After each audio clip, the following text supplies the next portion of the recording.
CMR Shopping Mall grand opening on 10th September in Miapur.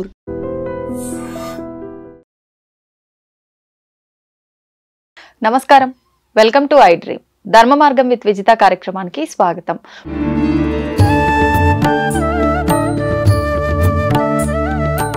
నమస్కారం గురుగారు. ఆశీర్వచనం తల్లి.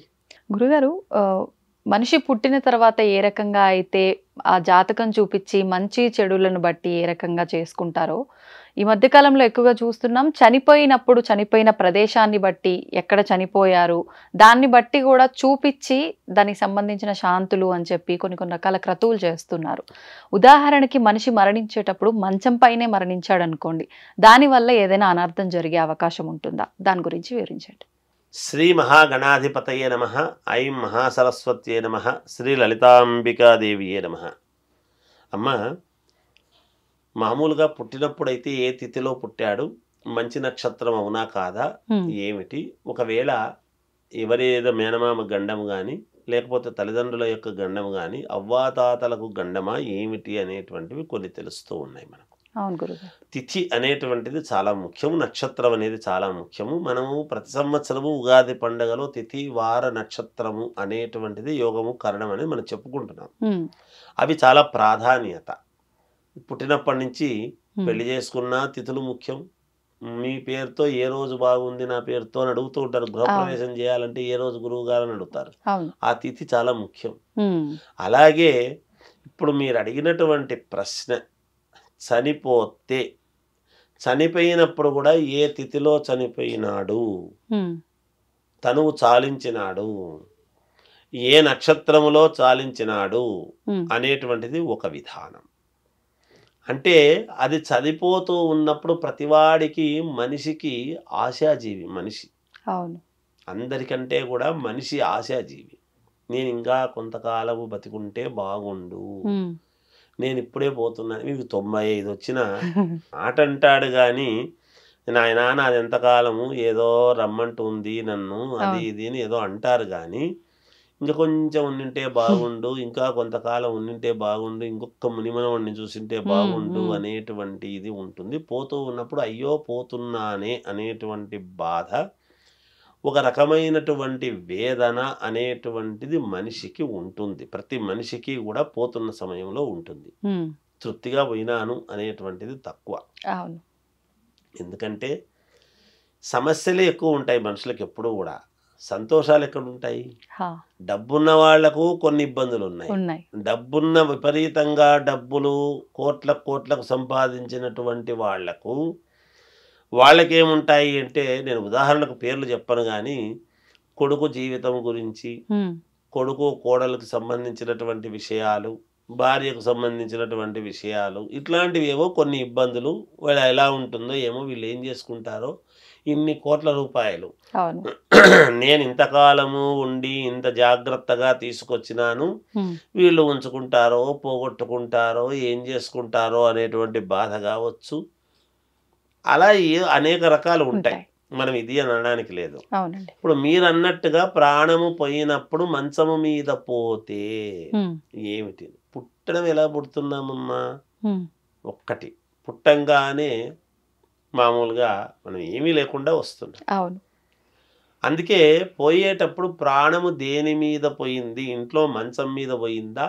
ఇంట్లోనే పోకూడదు ప్రాణం అని అనేటువంటిది ఉన్నది శాస్త్రంలో. ఇంట్లో పోతే ఆ ఇల్లు వదలాలి అని. ఒకవేళ మంచము మీద పోతే ఆ మంచాన్ని కూడా వాడటానికి లేదు, పడేయటమే, వాడరాదు.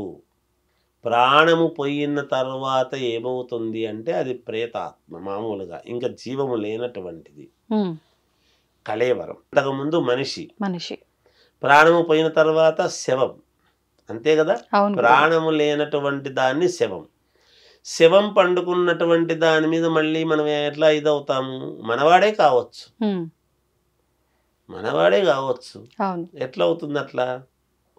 అక్కడ పోరాదు. ఇంట్లో ప్రాణము పొయ్యింది అంటే ఇంటికి అరిష్టం అనేటువంటిది ఒకటి. ఎప్పుడైతే పుట్టినప్పుడు దోషమైతే అది అరిష్టము అని మనం శాంతి చేసుకుంటున్నామో, ఇంట్లో పోతే పోయినప్పుడు కూడా మనం చేయాల్సినటువంటి విధానం ఉంటుంది. ఏమిటి అంటే మామూలుగా జాతాశౌచము మృతాశౌచము ఆశౌచము అనేటువంటివి 2 సార్లు రెండిటికి వస్తాయి. జాతాశౌచము అనేటువంటిది అందుకే పుట్టినప్పుడు కూడా 11 రోజుల పాటు మనకు పుణ్యపురుడు అనేటువంటి దాంతో ఆశౌచం ఉంటుంది. చనిపోయిన తర్వాత కూడా మనకు 11 రోజుల పాటు ఇది ఉంటుంది. అందుకే రెండిటికి చెప్పినాడు. అక్కడ పిండం గర్భం బయటపడడం, ఇక్కడ భూమిలోకి వెళ్ళిపోవటం. వాడు బూడిద రూపమా అగ్ని రూపమా లేకపోతే బూడ్చడమా అనేది తర్వాత సంగతి. ఇంతకు భూమాతలో కలిసిపోవటం, పంచభూతాల్లో కలిసిపోవడం. వాడు పంచభూతాల్లోకి వస్తున్నాడు, వీడు పంచభూతాల్లో కలిసిపోతున్నాడు. వీడు కలిసి తిరిగినంతకాలం తిరుగుతాడు, వాటిలోకి కలిసిపోతాడు. దాని అర్థం అది. అందువలన ఇక్కడ మంచం మీద పోవటం అరిష్టమా అంటే ఖచ్చితముగా అరిష్టము, పోకూడదు. ఏ ఇంట్లో అయితే చనిపోతున్నారో ఆ ఇల్లు 6 నెలల పాటు వదలాలి అని. 6 నెలల పాటు వదలాలి. ఏదో 3 నెలలో 2 నెలలో కాదు. ఆ ఇల్లు మన సొంత ఇల్లు, అనుకూలం ఉంది, ఉండొచ్చును.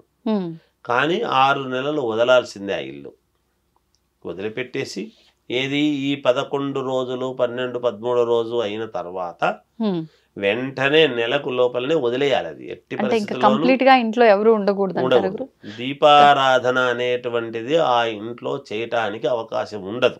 కానీ కొన్నిసార్లు చూస్తూ ఉంటాం గురుగారు, చెయ్యాల్సిన సమయంలో చేయాల్సిన పనులు చేయకుండా కొంచెం ముందుగానో ఆలస్యంగానో చేసుకుంటూ అదే ఇంట్లో ఉండొచ్చు. వంట లాంటివి ఇంటి ముందర వండుకొని లోపల తెచ్చుకొని తినటము ఇలాంటివి చూస్తూ ఉంటాము. ఇవన్నీ మనము అతి తెలివితేటలతో చేసుకునేటువంటి పనులు కానీ అందుకనే ఆ ఇంటికి శ్రేయస్సు కాదు. నువ్వు ఇంటి బయట వండుకొని అక్కడ పండుకుంటావా చేస్తావా, ఆ ఇంట్లో ప్రాణం పోతే.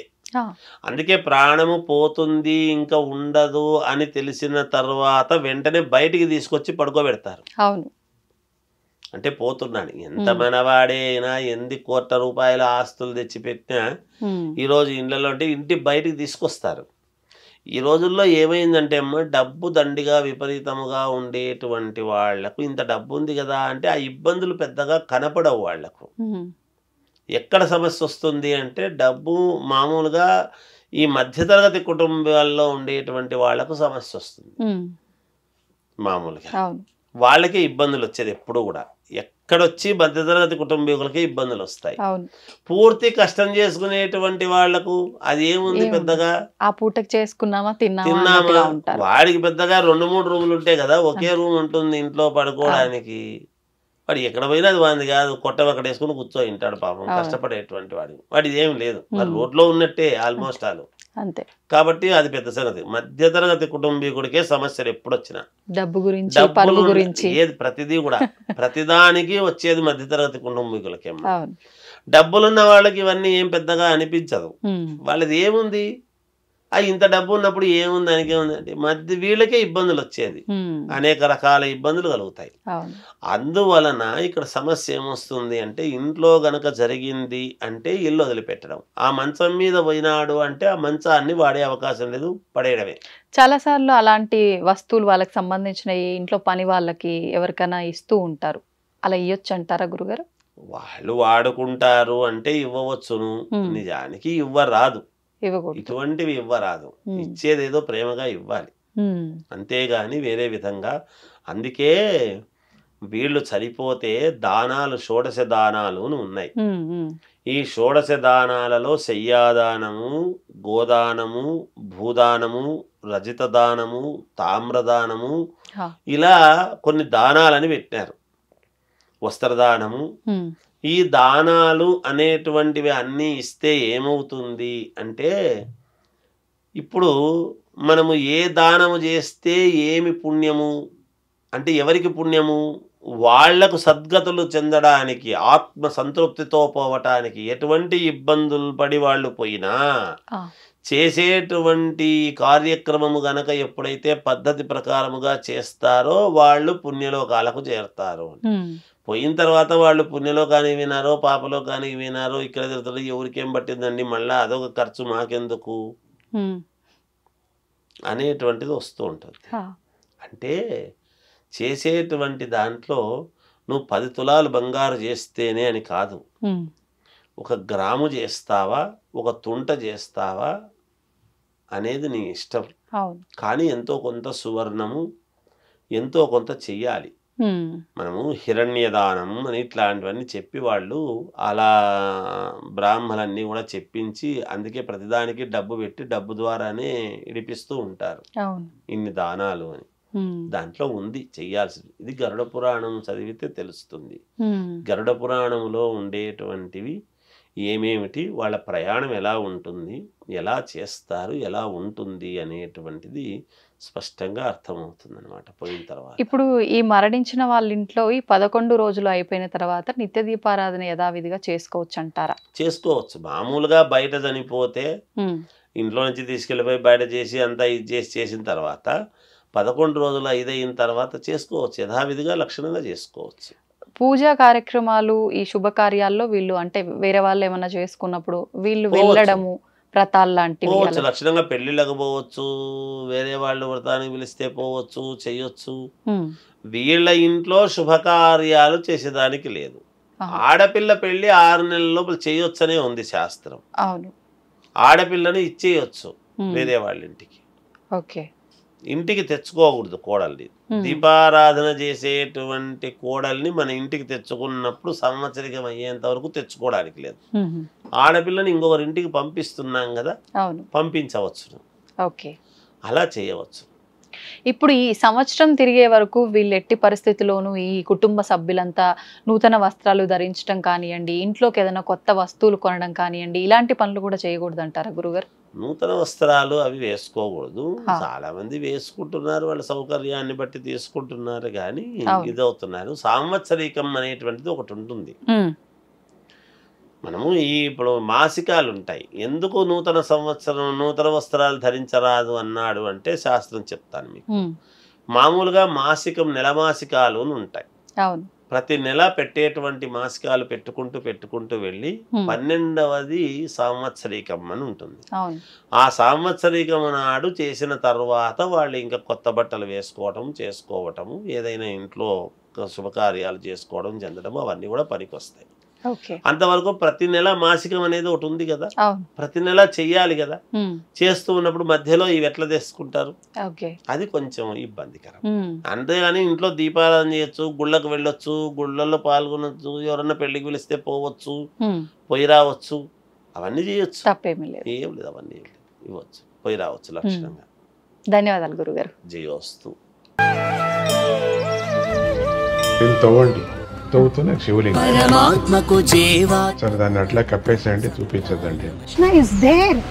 మూర్తి పూజ కాదు, సాక్షాత్ బ్రజేంద్ర నందన భగవాన్ ఉన్నారు మూర్తిలో. ఏమీ ఆశించకుండా ఆరాధించే వాళ్ళు కూడా